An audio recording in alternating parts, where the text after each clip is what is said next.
আমাদের এই সমন্বয়কদের মধ্যে শান্ত বা খুবই তীক্ষ্ণ বুদ্ধির অধিকারী যে ছেলেটা, এই ছেলেটার নাম হচ্ছে নাহিদ ইসলাম। খুব বেশি হাইপার হন না, কথাবার্তার মধ্যে যথেষ্ট ধীর শান্ত, বাট যেই কথাগুলা বলেন এক একটা কথায় পুরো একটা রাজ্য, একটা দল, একটা টিম তারা আওলায় যায়। আজকে নাহিদ ইসলাম যেই কথা বলেছে আমার একদম মনের কথা বলছে ভাই। বিভিন্ন সময় আমরা এই কথাগুলাই বলছি যখন ইস্যুটা হয় ভারত এবং ইস্যুটা হয় আমার দেশের নাগরিক।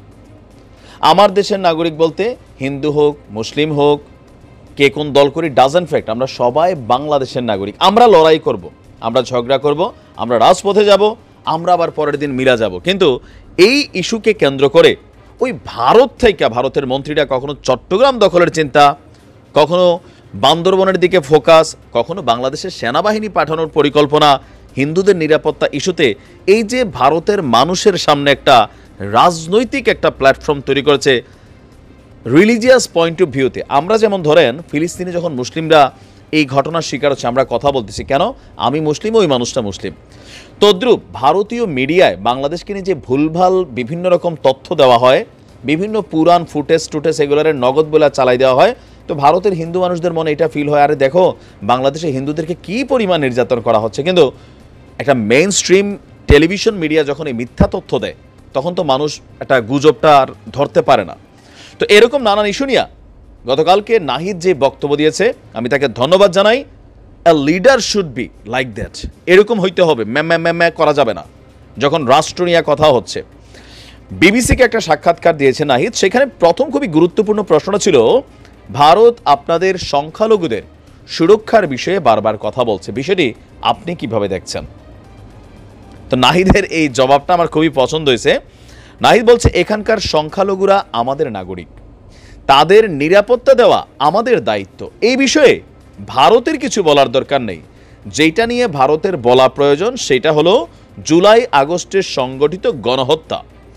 তো এখানে নাহিদ চাইলে আরও একটা লাইন যোগ করতে পারত, সম্ভবত তার পজিশন থেকে সেই কথাটা বলে নাই যে তোমরা আমার দেশের সংখ্যালঘু নিয়ে চিন্তা করো, আরে তোমার দেশে যে 20 কোটি মুসলিম আছে তোমরা তাদের কি পরিমাণ রাইটস দিচ্ছ ধর্মীয়।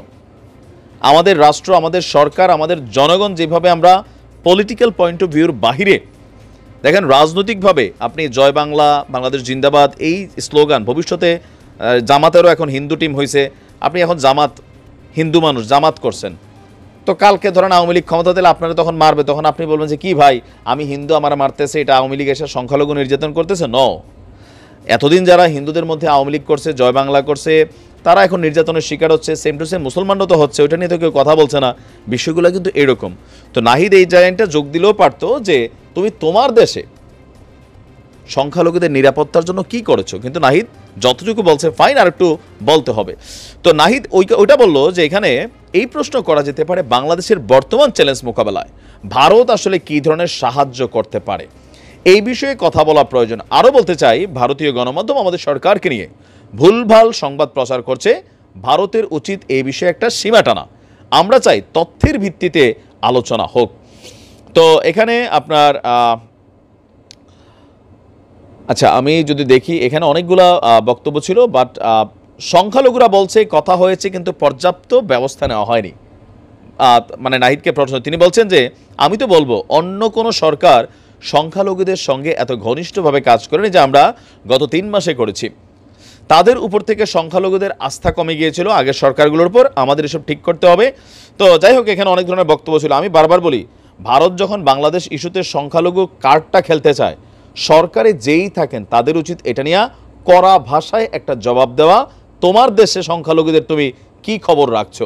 তোমার দেশের সংখ্যালঘুদের নিয়ে বারাক ওবামা, মার্কিন যুক্তরাষ্ট্রের সাবেক প্রেসিডেন্ট, তিনি বক্তব্য দিচ্ছেন। তোমার দেশের সংখ্যালঘু নিয়ে আন্তর্জাতিক গণমাধ্যম কথা বলছে যে তোমরা বিভাজিত হয়ে যাচ্ছ। সেখানে মুসলিমরা শুধু মাইনর কমিউনিটি না, সেখানে অন্যান্য ধর্মের, এই যে শিখদের সাথে যা ঘটছে, খালিস্তানপন্থী আন্দোলনকে কেন্দ্র করে নানান ঘটনা ঘটছে, ভারতে অনেক ধর্মের মানুষ আছে, তো সেখানে মাইনরিটিটা কতটুকু মর্যাদা পাচ্ছে, বাংলাদেশ যতটুকু পাচ্ছে। আমার মনে হয় যে নাহিদ আরেকটু শক্ত ভাষায় ভবিষ্যতে জবাব দিবে, অথচ এই ইস্যুতে ভাই কোনো আপোষ নাই।